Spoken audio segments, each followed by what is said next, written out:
Oke Bapak Ibu, sebelum kita mulai dengan pemaparan materi hari ini, kita semua siapkan hati dan batin kita untuk berdoa. Dalam nama Bapa dan Putra dan Roh Kudus. Amin. Ya Tuhan, terima kasih atas berkat dan perlindungan sehingga kami semua dapat berkumpul di tempat ini. Nama ya Tuhan tetap kami puji ini dan sepanjang segala masa. Amin. Dalam nama Bapa dan Putra dan Roh Kudus. Ini konsep inti budaya positif di modul 1.4 itu ada 8. Jadi yang pertama itu tentang perubahan paradigma baru, yang kedua disiplin positif, yang ketiga nilai-nilai kebajikan, yang keempat kebutuhan dasar manusia, yang kelima motivasi perilaku manusia, yang keenam posisi kontrol guru, yang ketujuh keyakinan kelas, dan yang kedelapan segitiga restitusi. Oke, kita lihat yang pertama tentang pembelajaran dengan paradigma baru. Pembelajaran dengan paradigma yang dirancang berdasarkan prinsip pembelajaran berdiferensiasi, sehingga para peserta didik belajar sesuai kebutuhannya berdasarkan tahap perkembangan sesuai teori psikologi modern untuk mewujudkan profil pelajar Pancasila. Jadi semuanya itu bermuara pada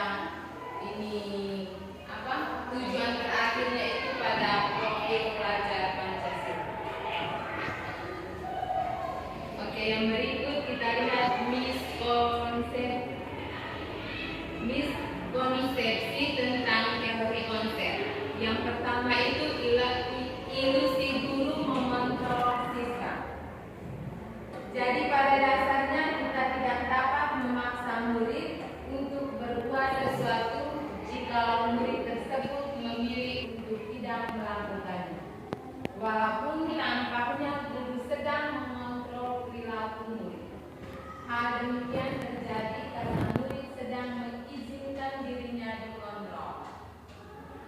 Saat itu bentuk kontrol guru menjadi kebutuhan dasar yang dipilih murid tersebut. Teori kontrol mengatakan bahwa semua perilaku memiliki tujuan, bahkan terhadap perilaku yang tidak disukai. Oke, lanjut. Tadi yang pertama, yang kedua, ilusi bahwa semua penguatan positif, efektif, dan bermanfaat. Penguatan positif atau bujukan adalah bentuk-bentuk kontrol. Segala usaha untuk mempengaruhi murid agar mengulangi suatu perilaku tertentu adalah suatu usaha untuk mengontrol murid tersebut dalam jangka waktu tertentu menjadi tergantung pada pendapat sang guru untuk berusaha. Lanjut. Yang ketiga, kontrol murid menuju pada identitas gagal. Mereka belajar untuk merasa buruk tentang diri mereka. Mereka mengembangkan dialog diri yang negatif. Kadangkala sulit bagi guru untuk mengidentifikasi bahwa mereka sedang melakukan perilaku ini, karena seringkali guru cukup menggunakan suara halus untuk menyampaikan pesan negatif. Yang keempat, ilusi bahwa orang dewasa memiliki hak untuk memaksa. Banyak orang dewasa yang percaya bahwa mereka memiliki tanggung jawab untuk membuat murid-murid berbuat hal-hal tertentu. Apapun yang dilakukan dapat diterima selama ada sebuah kemajuan berdasarkan sebuah pengukuran kinerja. Pada saat itu pula orang dewasa akan menyadari bahwa perilaku memaksa tidak efektif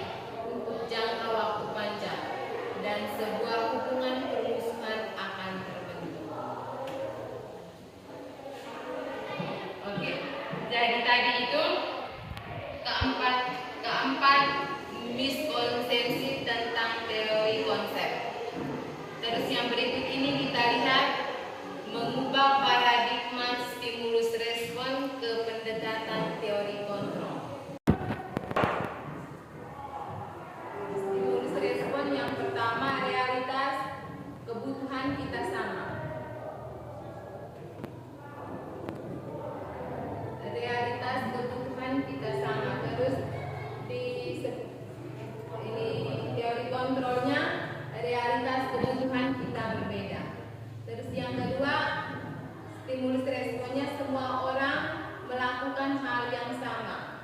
Di teori kontrolnya, setiap orang memiliki gambaran berbeda.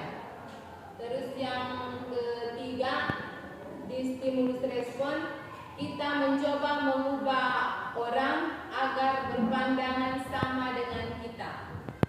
Di teori kontrol kita berusaha memahami pandangan orang lain tentang disiplin positif merupakan salah satu cara reward, ancaman atau hukuman. Yang ketiga tentang nilai-nilai kebajikan. Contoh nilai kebajikan Pancasila. Jadi ada 6 dimensi yang ada di dalam profil pelajar Pancasila. Beriman dan bertakwa kepada Tuhan Yang Maha Esa dan berakhlak mulia, berkebinekaan global, gotong royong, mandiri, kreatif dan bernalar kritis. Yang berikut itu pada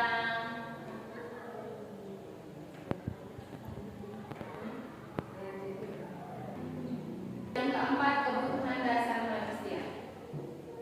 Kebutuhan dasar manusia adalah segala sesuatu yang kita lakukan untuk mendapatkan apa yang kita inginkan. Seluruh tindakan yang kita lakukan memiliki tujuan tertentu dan semua usaha terbaik yang kita lakukan adalah dalam rangka agar kebutuhan dasar kita terpenuhi dengan baik. Jadi di sini ada 5 yang diterima. Yang ketiga kebebasan, yang keempat kesenangan, dan yang kelima penguasaan. Oke, terus yang kelima motivasi perilaku manusia. Itu kita lihat di dalam motivasi intrinsik atau dalam diri. Yang pertama untuk menghindari ketidaknyamanan hukuman. Yang kedua untuk mendapatkan imbalan atau penghargaan dari orang lain.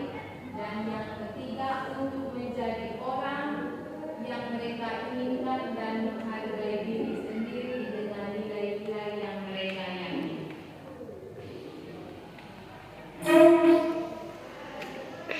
Oke, kita lihat yang berikut. Disiplin yang sudah bermakna positif terbagi 2 bagian, yaitu disiplin dalam bentuk konsekuensi dan disiplin dalam bentuk restitusi. Jadi yang pertama di sini hukuman. Hukuman itu ini pada pernyataan murid atau anak akan tersakiti. Peraturannya adalah titik-titik kamu harus, itu sebentar kita lihat di dalam pertanyaan BPS. Terus yang berikut konsekuensi murid atau anak akan nyaman. Apa peraturannya? Mampukah kamu melakukannya? Terus yang ketiga restitusi, murid atau anak akan mendapatkan penguatan. Apa yang kamu yakini? Terus apa yang bisa kamu lakukan untuk memperbaiki masalah ini? Jadi dalam ini segitiga restitusi ini sebentar ada refleksi pertanyaannya sebentar. Yang keenam, posisi kontrol kita sebagai seorang guru. Itu ada 5. Yang pertama itu kita posisi kontrol sebagai guru. Yang pertama sebagai penghukum. Yang kedua pembuat rasa bersalah. Yang ketiga sebagai teman. Yang keempat sebagai pemantau. Yang kelima sebagai manajer. Oke, ini anak itu dengan segitiga restitusi yang kita lakukan, kebutuhan anak itu pada kebutuhan apa yang dia mau apa? Yang mau dia perlukan. Oke, yang pertama saya berada pada posisi kontrol apa?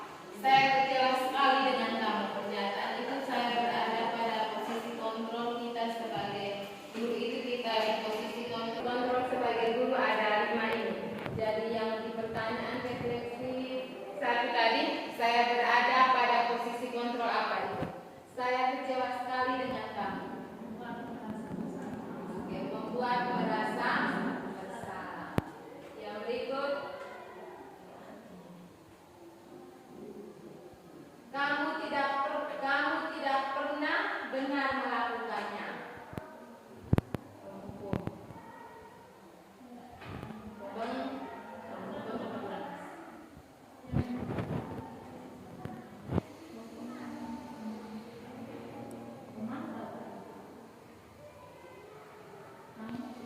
Kamu tidak pernah benar melakukannya. Pemantau. Oke, lanjut. Ayo lakukan demi Bapak Ibu.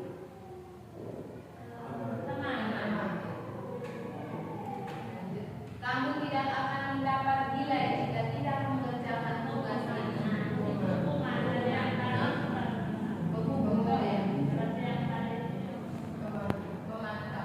Oke, lanjut. Oke. Jadi yang ketujuh, keyakinan kelas.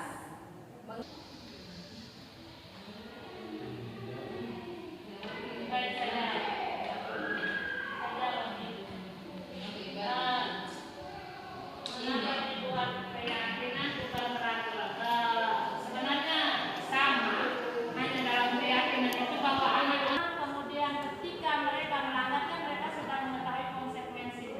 Kalau peraturan itu seolah-olah hanya sepihak yang buat yang harus ditaati, tapi kalau keyakinan itu berasal dari kesepakatan bersama siswa, kemudian mereka mau menjalankan dan tahu konsekuensi apa terhadap apa yang ketika melanggar keyakinan tersebut. Seperti itu.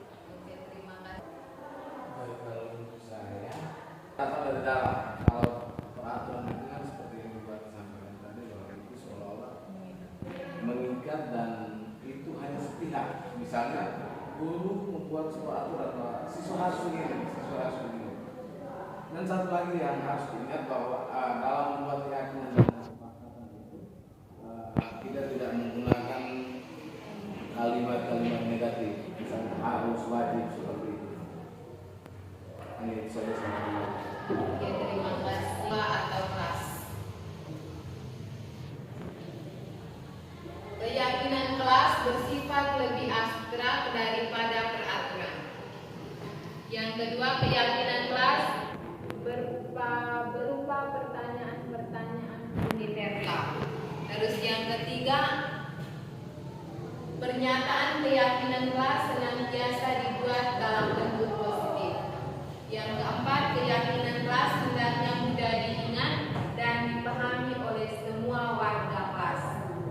Yang kelima, keyakinan kelas sebaiknya sesuatu yang dapat diterapkan di lingkungan tersebut. Yang keenam, semua warga kelas ikut berkontribusi dalam pembuatan keyakinan kelas. Yang ketujuh, bersedia meninjau kembali keyakinan kelas dari waktu ke waktu. Oke, yang kedelapan, yang terakhir ini kita lihat segitiga restitusi.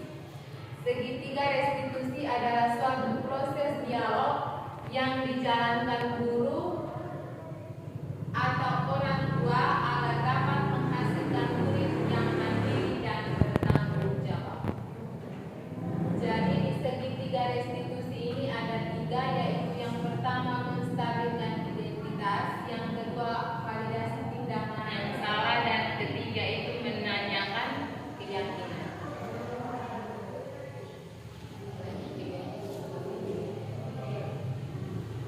Tahapan segitiga restitusi yang pertama itu menstabilkan identitas. Itu berdasarkan prinsip membuat kesalahan adalah bagian dari proses belajar. Menggeser identitas gagal ke identitas sukses. Yang berikut, validasi tindakan yang salah, itu berdasarkan prinsip setiap perilaku berupaya memenuhi sesuatu kebutuhan tertentu. Guru akan bergeser dari pemikiran stimulus respon menjadi proaktif, mengenali dan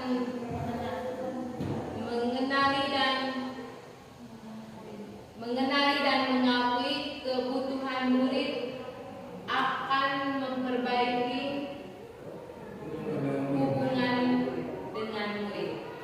Yang berikut menanyakan keyakinan, murid akan diberi pertanyaan-pertanyaan bermakna untuk memunculkan motivasi secara intrinsik, mampu mengingatkan keyakinan dengan tindakan yang salah.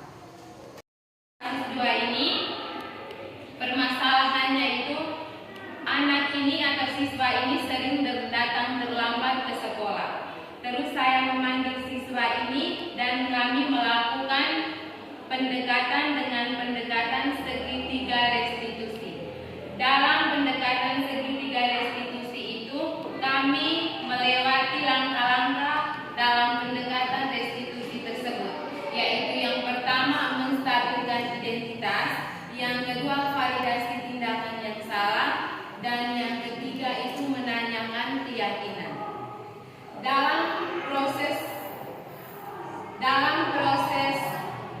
segitiga restitusi ini, siswa ini menemukan permasalahannya sendiri dan keluar. Siswa ini menemukan permasalahannya sendiri dan menemukan dalam pendekatan segitiga restitusi ini, siswa memaparkan permasalahannya atau melaporkan permasalahannya dan menemukan solusi atau jalan keluar dari masalah tersebut.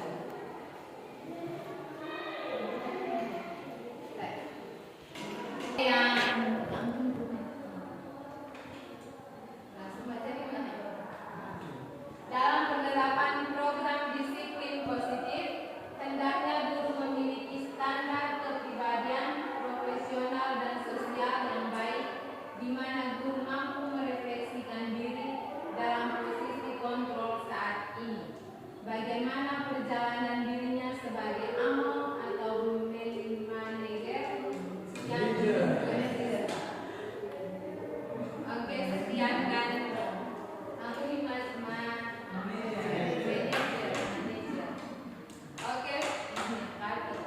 Oke, sebelum kita lanjut dengan materi kita ice breaking satu kali dulu. Mungkin Bapak Ibu guru ada yang bisa pimpin ice breakingnya. Oke, Ibu Eni mantap. Kita semua penerapan segitiga restitusi. Mungkin ada pertanyaan dari Bapak Ibu sekalian. Waktu dan kesempatan saya berikan. Anak atau peserta didik itu tidak diharuskan untuk menerima apresiasi, penghargaan atau reward. Ya.